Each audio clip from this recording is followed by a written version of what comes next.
Hi and welcome. आज बात करते हैं क्रिकेट चैंपियंस ट्रॉफी की। अब ये तय है कि संडे को फाइनल इंडिया और न्यूजीलैंड के बीच में होगा। क्या है प्रोस्पेक्ट्स दोनों टीम्स के, क्या पॉसिबिलिटी है, संडे का गेम किस तरह का होगा, इस पे बात करेंगे। और साथ ही बात करेंगे विराट कोहली की।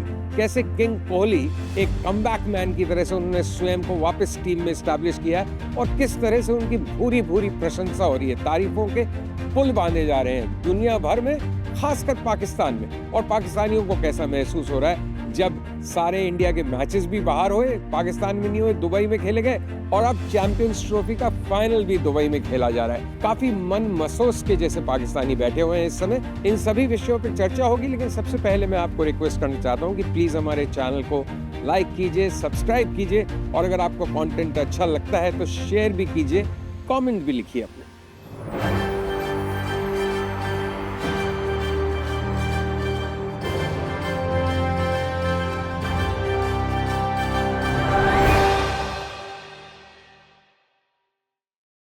तो चैंपियंस ट्रॉफी फाइनल की बात करें, इंडिया न्यूजीलैंड मैच की, उससे पहले जरा विराट कोहली की बात कर लेते हैं। विराट कोहली ने जिस तरह की सेंचुरी मारी पाकिस्तान के खिलाफ पहले और फिर सेमीफाइनल में ऑस्ट्रेलिया के खिलाफ खेले, दोनों मैचेस में वो मैन ऑफ द मैच रहे।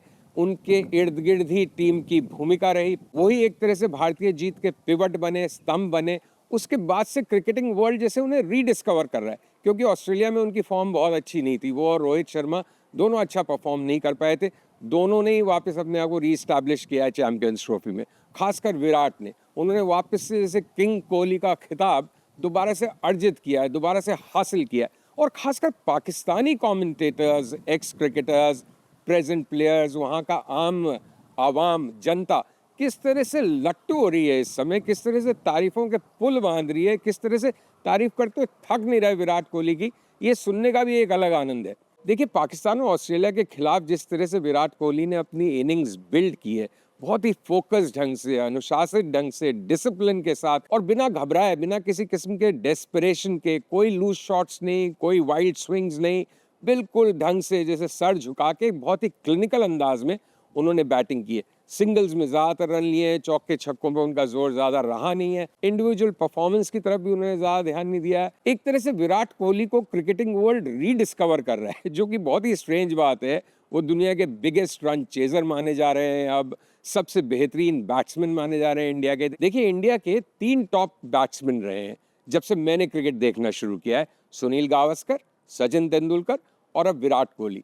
इनमें से कौन ग्रेटेस्ट है, कौन सबसे महान है, ये एक एंडलेस डिबेट है। सब अलग अलग इरा में खेले, अलग अलग युग में खेले, अलग अलग किस्म का अटैक उन्होंने फेस किया, अलग उस समय की डायनेमिक्स थी, अलग इंडियन टीम की स्टेट ऑफ माइंड थी, अलग इंडिया की जगह थी क्रिकेटिंग कॉमेट में, क्रिकेटिंग नेशंस में।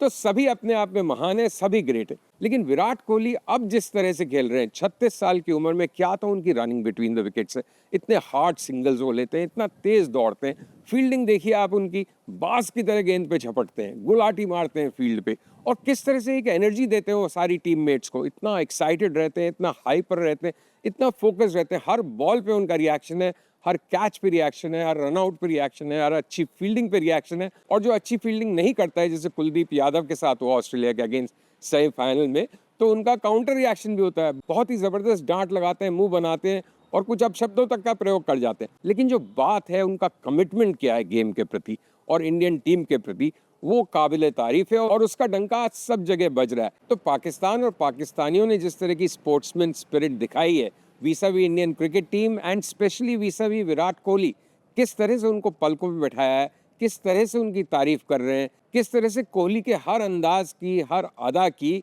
वहाँ पे इतनी प्रशंसा हो रही है, ये काबिले तारीफ है अपने आप में। हमें उनको अप्रिशिएट करना चाहिए। साथ ही साथ हमें ये बात भी समझनी पड़ेगी कि जो लोग चाहते थे सेमीफाइनल में ऑस्ट्रेलिया जीते, पाकिस्तानी जो चाहते थे, उसकी एक बड़ी वजह ये भी थी कि वो चाहते थे कि फाइनल उनके देश में हो। तो ये तो पाकिस्तान के साथ एक बड़ी ट्रेजेडी हुई है। वो होस्ट कर रहे हैं चैंपियंस ट्रॉफी, लेकिन इंडिया के सारे मैचेस बाहर हुए हैं दुबई में, सेमीफाइनल भी एक बाहर हुआ और अब फाइनल भी बाहर हो रहा है।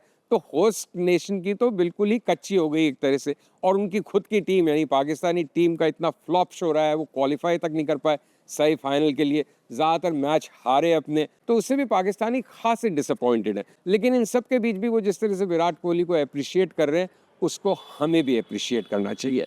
अब बात करते हैं संडे के फाइनल की, क्या प्रॉस्पेक्ट्स हैं उसमें। देखिए, मेरा मानना है कि ब्लैक कैप्स या न्यूजीलैंड की जो टीम है, वो दुनिया की सबसे अंडररेटेड टीम है। वो पेरिनियल अंडरडॉग्स हैं। हर कोई उनको हल्के में लेता है कि अरे न्यूजीलैंड है, कोई ऑस्ट्रेलिया थोड़ी है, कोई इंग्लैंड थोड़ी है, कोई पाकिस्तान थोड़ी है, कोई साउथ अफ्रीका थोड़ी है, लेकिन वो हमेशा सरप्राइज़ करते हैं। अगर हम भारत और न्यूजीलैंड का वनडे मैचेस का रिकॉर्ड देखेंगे तो 119 मैचेस दोनों देशों के बीच में खेले गए हैं, जिसमें से 61 इंडिया जीती है, 50 न्यूजीलैंड जीता है। लेकिन जो न्यूट्रल वेन्यू पर मैचेस खेले गए हैं, यानी भारत में भी नहीं और न्यूजीलैंड में भी नहीं, उसमें वो बिल्कुल 50-50 हैं। दोनों ने बराबर की संख्या में मैचेस जीते हैं। इसलिए मैं न्यूजीलैंड की टीम को एक बहुत ही मजबूत, बहुत ही कॉम्बैटिव और बहुत ही क्लिनिकल टीम मानता हूँ। वो बहुत ही प्रिसीजन के साथ खेलते हैं, बहुत ही उन प्लान के तहत खेलते हैं और इस टीम में तो उनके पास बहुत बढ़िया स्पिनर्स हैं, जैसे इंडिया के पास अच्छे स्पिनर्स हैं। उनके पेसर्स बहुत अच्छे हैं, हाइट से गेंद डालते हैं, तो वो भी एक दिक्कत रहेगी। और आपको ध्यान रखना पड़ेगा कि जो इंडिया न्यूजीलैंड का मैच हुआ था क्वालिफाइंग राउंड में दुबई में, उसमें इंडिया 250 का आंकड़ा भी नहीं छू पाई थी और 9 विकेट उनके आउट हो गए थे। तो एक खासा कड़ा मुकाबला होने वाला है। फिर उनके बैट्समैन केन विलियमसन जैसे, रविंद्रन जैसे बड़े स्टार बैट्समैन हैं। हमारी तरफ भी नंबर 8 तक बैटिंग है, रविंद्र जडेजा तक हम बैट करते हैं। तो ये मैच बहुत कड़ा होगा। अगर हम ये सोचेंगे इंडिया आराम से जीत जाएगी या बिल्कुल वन साइडेड मैच होगा या ये तो हमारी चैंपियंस ट्रॉफी हो ही गई है, तो हम इस मुगालते में नहीं रहे।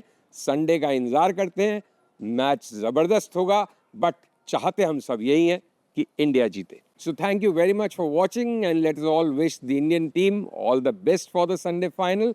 एंड हाँ, प्लीज़ मेरे चैनल को लाइक और सब्सक्राइब कीजिए, कंटेंट को शेयर कीजिए और अपने कमेंट्स भी लिखिए। नमस्कार।